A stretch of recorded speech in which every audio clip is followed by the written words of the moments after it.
Good evening everyone. Welcome to Bharatiya Darshanik Manch. So today we are going to study Buddhist metaphysics.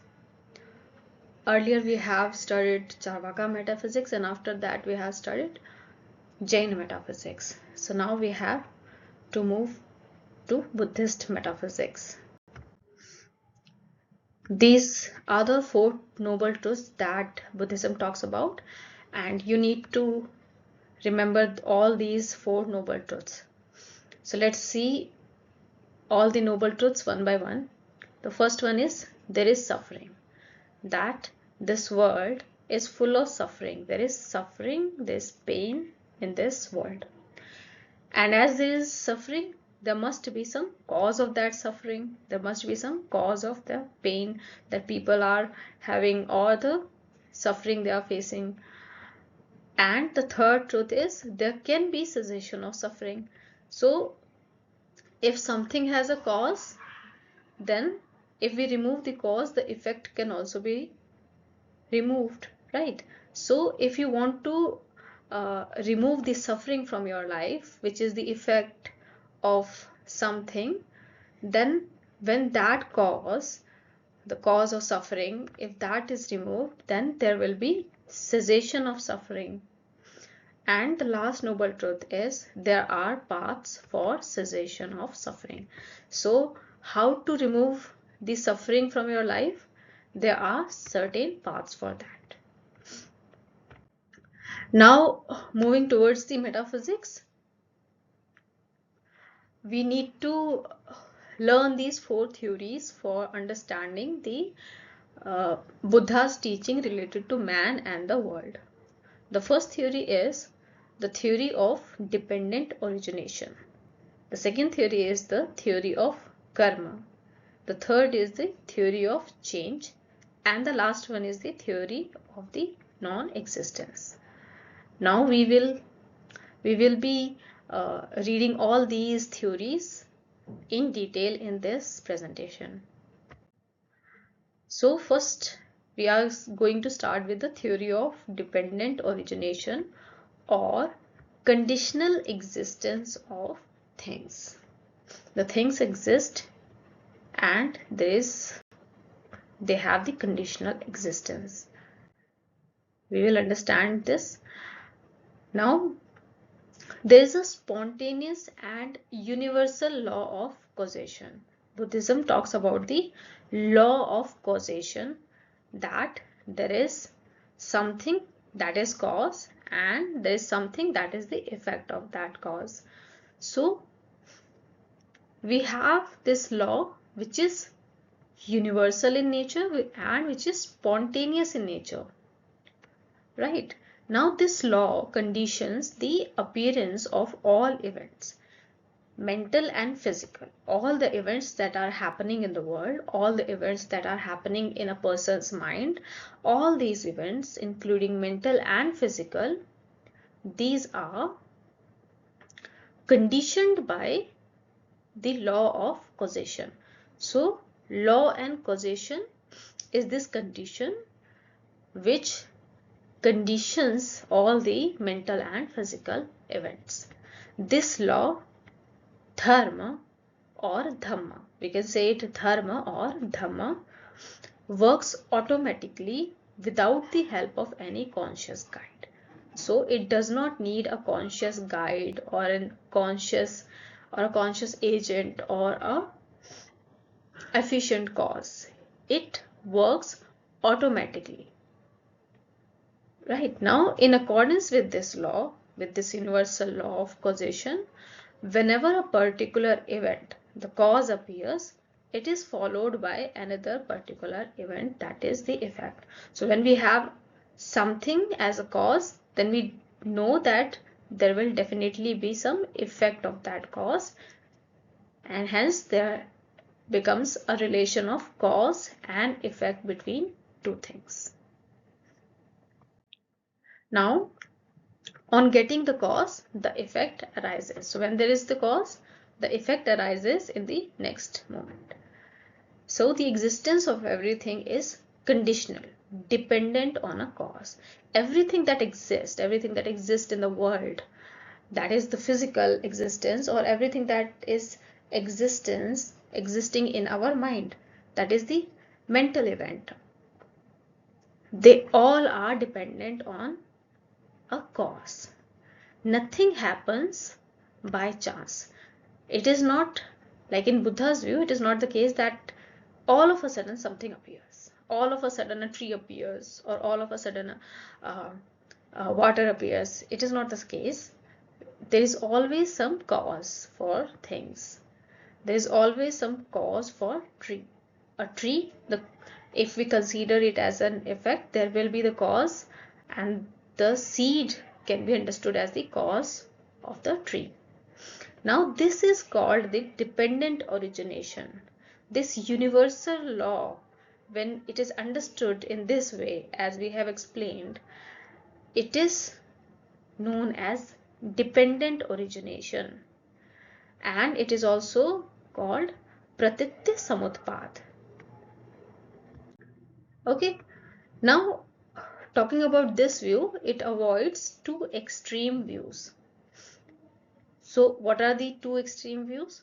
On the one hand, it avoids eternalism, and on the other hand, it avoids nihilism. So these two are extreme views, eternalism and nihilism. Now what is eternalism?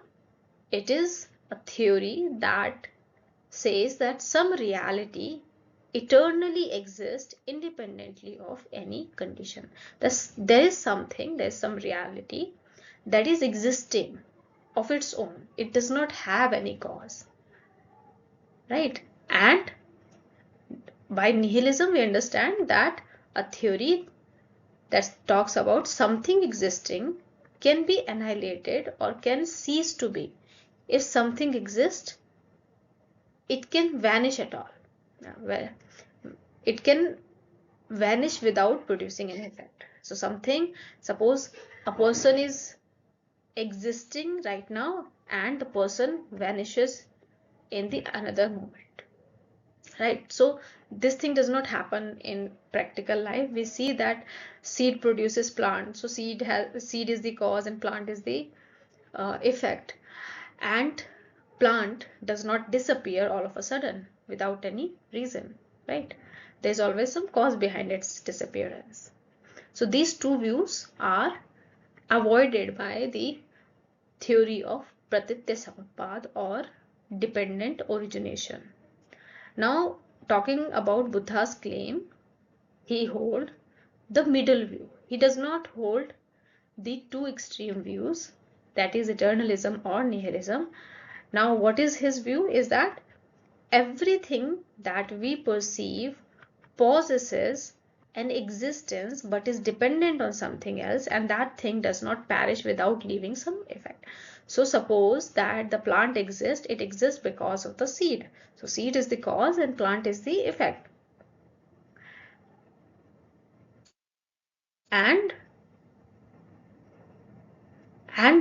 when the plant will disappear, it will disappear after leaving some effect, right? So either you burn it or you cut it. So if you will burn the plant, what will happen? There will be some ashes. So again, it is the effect. Ashes is the effect of burning the plant. So again, it does not vanishes without leaving any trace. It vanishes, but it produces some effect also. Buddha calls this theory the Dhamma. He calls this theory as Dhamma. Now, these words, these sentences in quotation are the exact words of Buddha.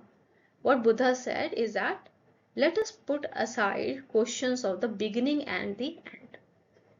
We do not need to talk about the questions that are related to the beginning of the world or the end of the world. I will teach you the Dhamma. Why he said this, that we should not talk about the questions related to beginning or the end? Because as we are finite beings, we do not know the beginning of the world and we can also not know the end of the world. So it is not a fruitful activity of questioning about the beginning and the end of the world. what we need to learn is we need to learn about the Dhamma only. That is the middle way, right? Now, what is Dhamma here? Dhamma, he says that being thus, this comes to be. This can also be understood as the cause and effect. If there is something that is being and there is something that comes to be. So there is something that is already existing and then there is something that is produced by that cause. Now from the coming to be of that, this arises. That being absent, if the cause is absent, this does not happen, the effect does not happen. From the cessation of that, this also ceases. So if there is no cause, there will be no effect. So if the cessation of cause happens, then the effect also ceases to be. Now he who sees the pratītyasamutpāda sees the Dhamma, and he who sees the Dhamma sees the pratītyasamutpāda. So the person who sees the dependent origination sees the Dhamma, and the person who sees the Dhamma sees the dependent origination as well. So Dhamma is related to the pratītyasamutpāda, which is dependent origination, that something exists because it has a cause, and if there is cause, there will be effect as well.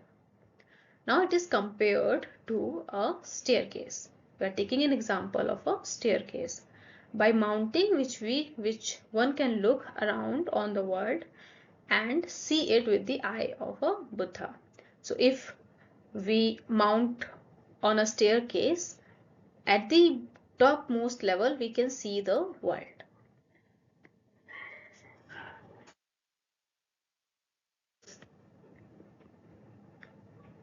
And when we are at the topmost, we can see the world as the Buddha saw.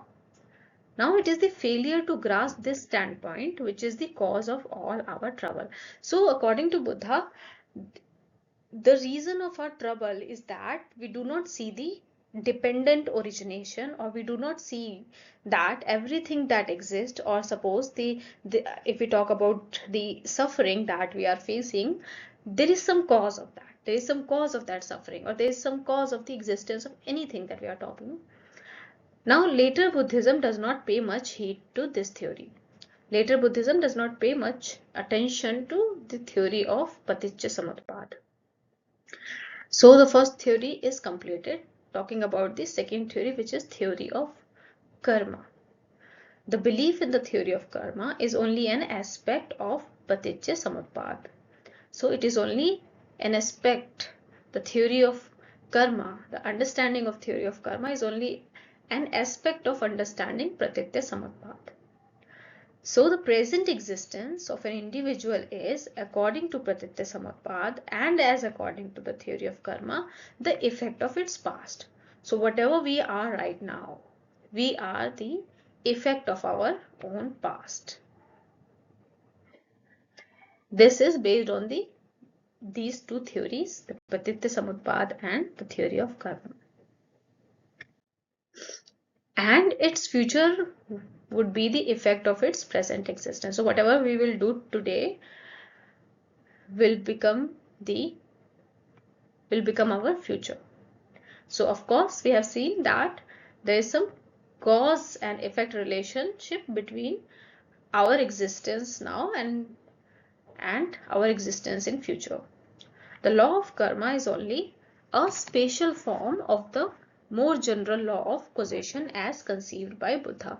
So as we have already seen the theory of dependent origination, or the theory of pratītyasamutpāda, we have already seen that there is the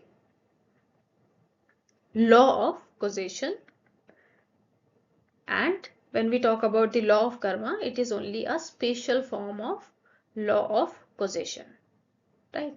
Of course we are already familiar with this thing, that whatever the karmas or activities we will do today, we will have to face its consequences.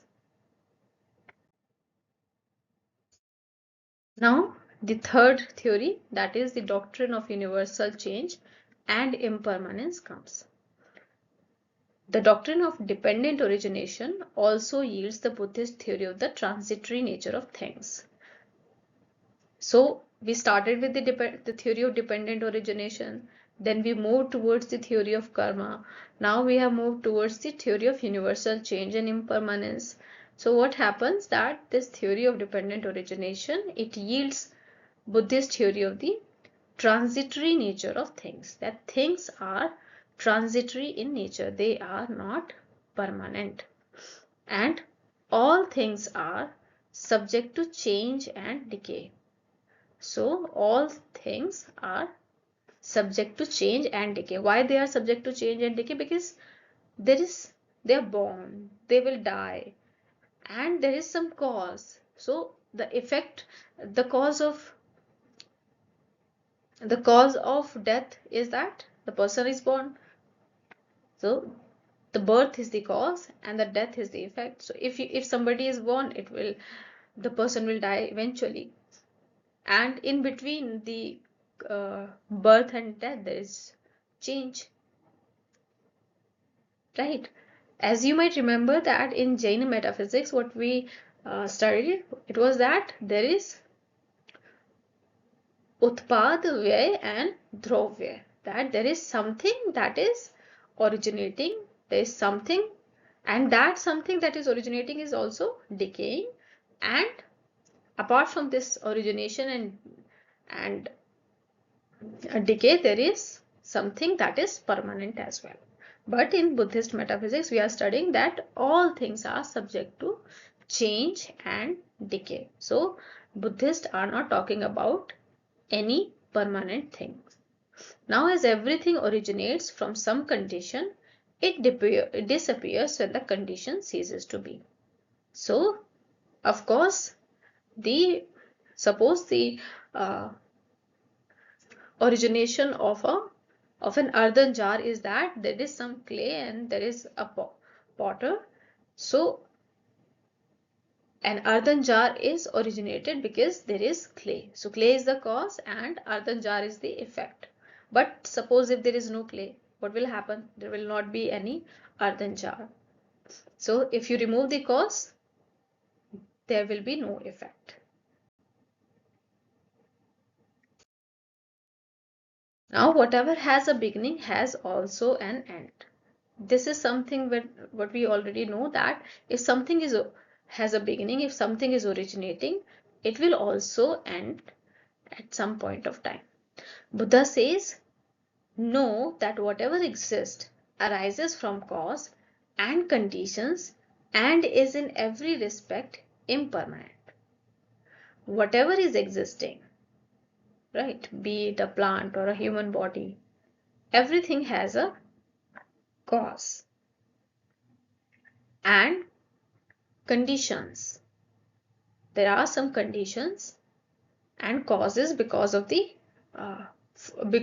which there is some effect, and these things are in every respect impermanent. They are not permanent, as they have the cause and there are some conditions. So there will be some effect, but when these conditions and the cause will be removed, there will be no effect. Now that which seems everlasting will perish. That which is high will be laid low. Where meeting is, parting will be. Where birth is, death will be. So these things can be understood with the help of cause and effect again. Which seems everlasting, something that seems that it will never perish will perish, and something that is high will become low, and if there is some meeting, there will be parting as well, and if there is some birth, there will be death as well. So in this example, we have seen both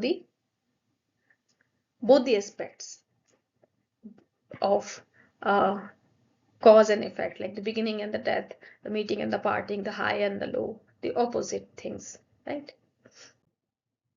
Now Buddha logically perfects the views of transitoriness of life and worldly things into the doctrine of impermanence. What he says that the life is transitory. It is not permanent. It is momentary. And worldly things are also not permanent. His later followers developed this further into a theory of momentariness. They called this doctrine of impermanence as the theory of momentariness. Now, what momentariness means? It means not only that everything has conditional and therefore non-permanent existence. Everything that exists because of some conditions. Everything that exists is non-permanent.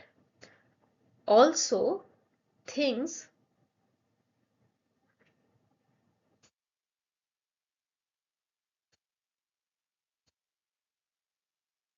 that things exist for one particular moment only, right? So what we know now, that things are conditional, things are non-permanent, and things exist for one particular moment only.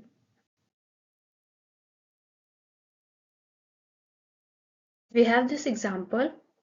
If a thing like a seed be not accepted to be momentary but thought to be lasting for more than one moment, then we have to show that it is capable of producing an effect during each moment it exists.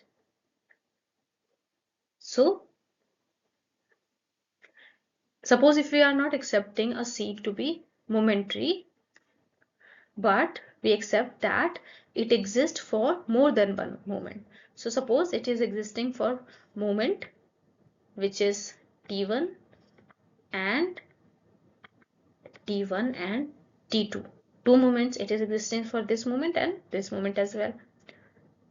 Then we have to show that it is capable of producing an effect during each moment it exists. So we have to show that this seed produces an effect at the moment 1 and it produces other effect at the moment 2. So we have to show this.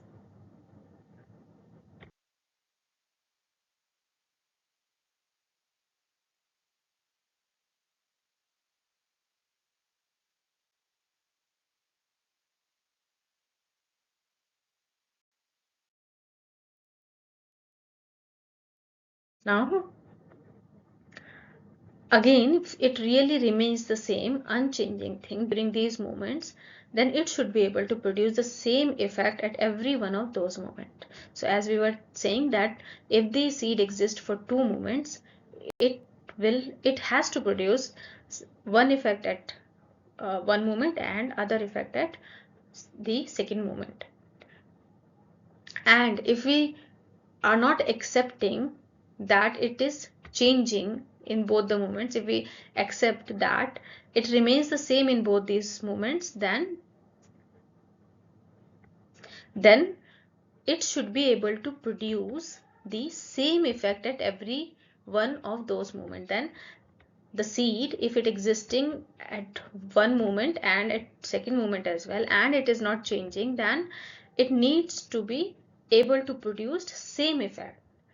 The same effect is produced at one moment and the same effect is produced at the second moment. But we find that this is not the case. But we find that this is not true. Now, the seed in the house does not produce the seedling which is generated by a seed sown in the field. So if we take the example of seed which is at home, which is not getting uh, the earth or water or sunlight, of course the combination of all these three, if that seed is not getting all of these things, then do you think that it is going to produce a seedling? Do you think it is going to become a plant? Of course not. But a seed that is sown in the field, which is getting the earth, which is getting the sunlight, which is also getting the air, so that seed is of course going to produce a seedling or a plant. The seed in the house cannot then be the same as that in the field. So both the seed cannot be same. But it may be said that though the seed does not actually produce the same effect always, it always has the potentiality to produce it. So what can be said that, okay, we are accepting that a seed does not actually produce the same effect always. So the seed which is at home and the seed which is in the field, both are not similar. One is producing the effect and the other is not producing it, but we can always say that both the seed has the potentiality to produce some effect. They have this capacity to become the seedling, and this potentiality becomes kinetic in the presence of suitable auxiliary conditions like earth, water, etc. So when the seed is sown in the field, then seedling is produced, and the field, the sunlight and the water, these are the auxiliary conditions. These auxiliary conditions help a seed to become seedling. Therefore the seed is always the same. So seed is always same, but it has the potentiality to become a seedling. Now we see that this difference is weak, because then it is virtually confessed that the seed of the first movement is not the cause of the seedling, but that the seed modified by the other conditions really causes the effect. Hence, the seed must be admitted to have changed. So, the seed has changed from one moment to other moment. And this seed which is modified by some conditions, this is the cause of effect. In this way, it may be shown regarding everything that it does not stay unchanged during any two moments, because it does not produce the identical effect during both moments. So if we will take this example, what will happen, that the seed has given one effect at one moment and another effect at the second moment. So in this way, what happens, that we can see that it does not stay unchanged, that it is changing from this moment to this moment. It is changing because it does not produce the identical effect during both moments. It is producing one effect at one moment and the other effect at the second moment.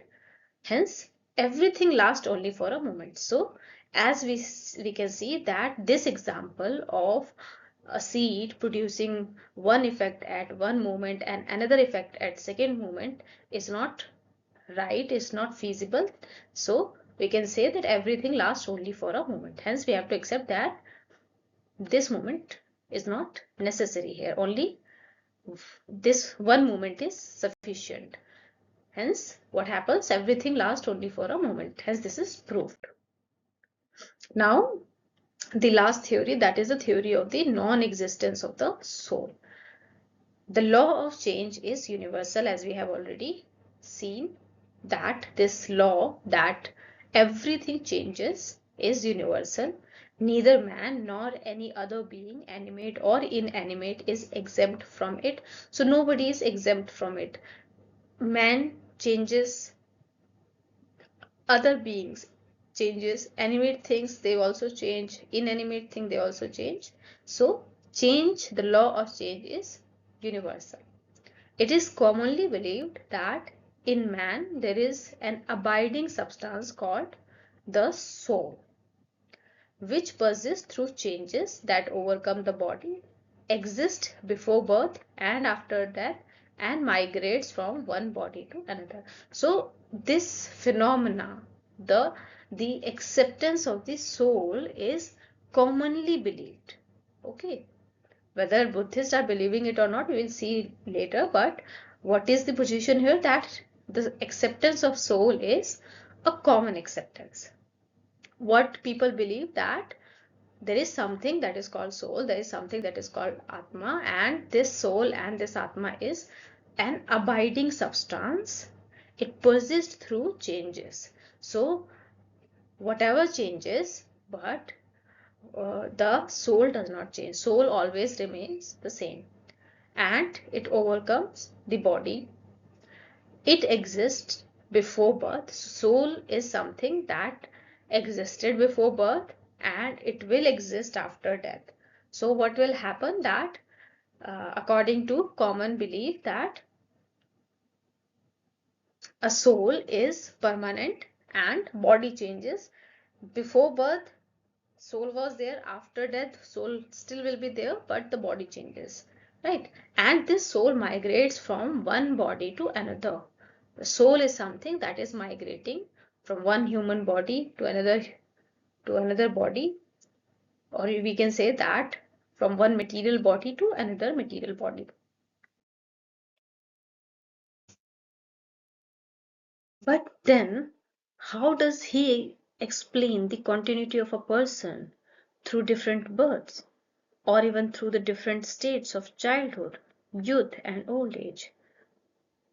Right, this question is a valid question because we see that there is some continuity in the person.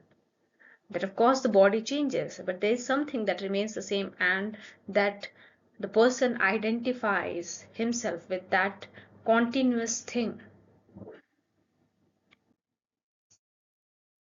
Now, though denying the continuity of an identical substance in man, Buddha does not deny the continuity of the stream of successive states that compose his life.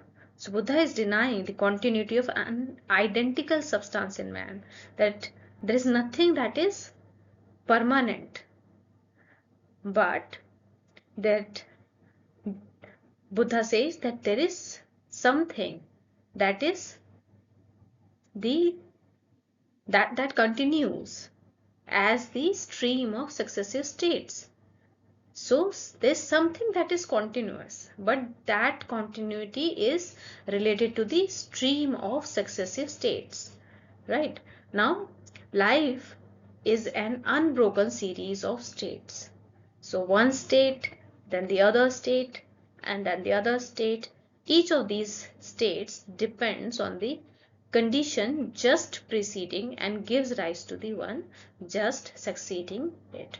So the first state, then the second state, then the third state.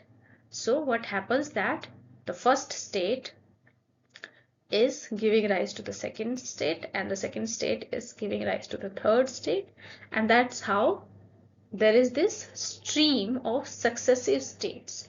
These states, like then 4 and 5, these states are successive in nature, and there is this continuity of states, right?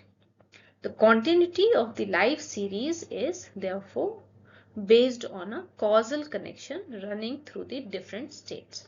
So we see that there is the causal connection between one state and the other state, and in this manner the life series continues. This continuity is often explained with the example of a lamp burning throughout the night. The flame of each moment is dependent on its own conditions and different from that of another moment, which is dependent on other conditions.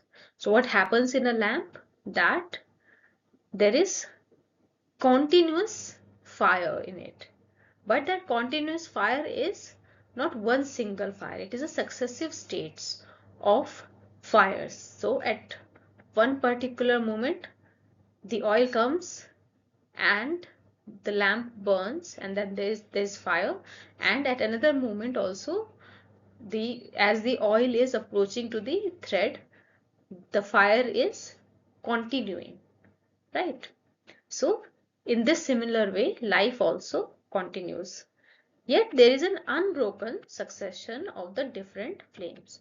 So all the flames, the one and the second and the third, all of them have unbroken succession. that something is not breaking. This succession is not breaking. It is continuing. Right? Now again, as from one flame, another may be lighted, and though the two are different, they are connected causally. Similarly, the end state of life may cause the beginning of the next. So what happens that one flame lights the another flame, and the second flame lights the third flame. In this way, the succession continues. Similarly, what happens that one state of life gives rise to another state of life, and at the end, what happens that the end state of life causes the beginning of the next life. So rebirth is not transmigration. Rebirth is the causation of the next life by the present. So how a person is having a rebirth, it is because of its previous or the present life. And there is no transmigration. What is transmigration? The migration of the same soul into another body. So it is not the case that the same soul continues from this body to another. It is not the case, right? It is only the present body that it is the present life because of which the next life is caused. The conception of a soul is thus replaced here. In this way, the conception of a soul is replaced, and the conception of unbroken stream of consciousness is accepted. What is accepted here is unbroken stream of consciousness. That consciousness exists. Consciousness stays, or the successive states of consciousness remains, right? At the present state of consciousness inherits its characters from the previous one. The past in way continues in the present through its effect. So what happens that present state of consciousness inherits its character from the previous one. So suppose there is this one state of consciousness, another state of consciousness, then another state of consciousness, then another case of state of consciousness. So what happens that the character of this state of consciousness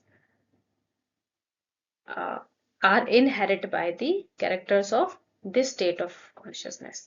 Again, the characters transfer from this one to this state of consciousness, and again the characters are transferred. In this way, the consciousness is present and the unbroken stream of consciousness stays. Now memory thus becomes explicable even without a soul. So thus we can explain the memory without accepting the soul. How memory stays? How we can explain memory? As we know that this one state of consciousness, the character of one state of consciousness continues and are transferred to another state of consciousness. In this way, the characters are transferred and memory is considered as a character of the consciousness. Now the theory of non-existence of soul, that is anatta, plays a very important part in understanding the teachings of Buddha. He repeatedly exhorts his disciples to the false view about the self, to reject the false view about the self.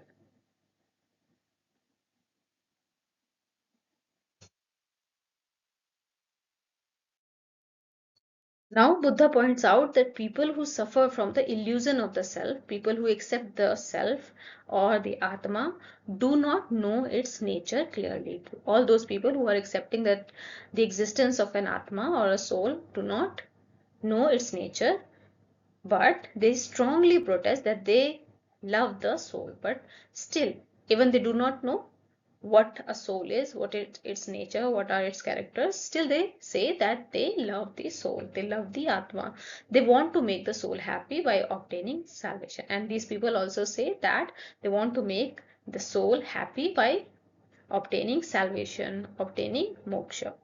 This is like falling in love with the most beautiful maiden in the land, though she has never been seen or known. It is something like loving a person who is the most beautiful person in the town, but nobody has ever seen that person.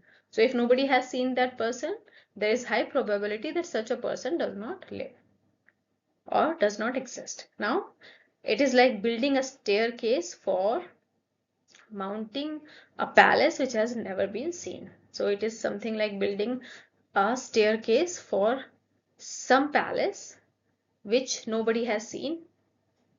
If nobody has seen, then there is possibility that it does not exist. If something has existed, then somewhere somebody has seen it. At least we would have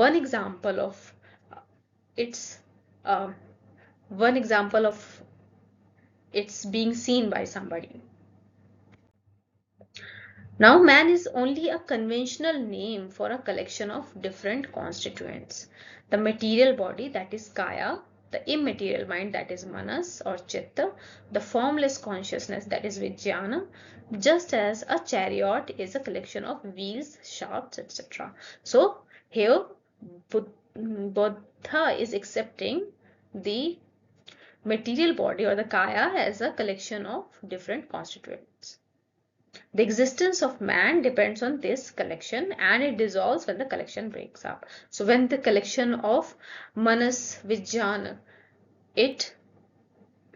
kaya, manas and vijnana disintegrates, man also disintegrates. The soul or the ego denotes nothing more than this collection, and the soul is also similar to this collection of kaya, manas and vijnana. From a psychological point of view, man as perceived from without and within is analyzable also into a collection of 5 groups, that is panchaskandhas of changing elements.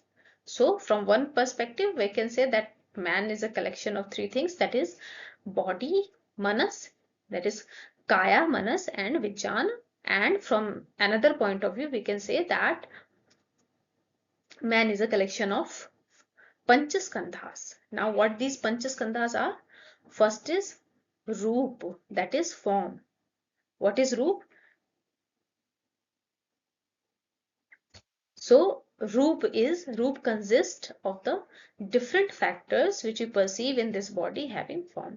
So roop is the form, like the form of a human body we have, that is the form. Now second is the feeling, that is vedana, that is feeling of pleasure, pain and indifference. These are the feelings. Then we have perception, including understanding and naming, that is sangya.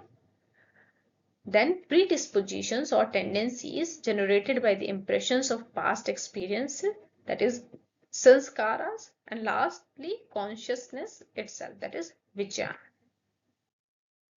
In summing up, we can say that Buddha himself once said, both in the past and even now do I set forth just this, suffering and the cessation of suffering. So one thing is that can be understood as the gist of Buddhist metaphysics is that there is suffering and there is cessation of suffering. There is suffering as we live in a world. So there is suffering and there is cessation of suffering. Why there is cessation of suffering and how there is cessation of suffering? It's because when there is some effect, there must be some cause of it. So we have dukkha.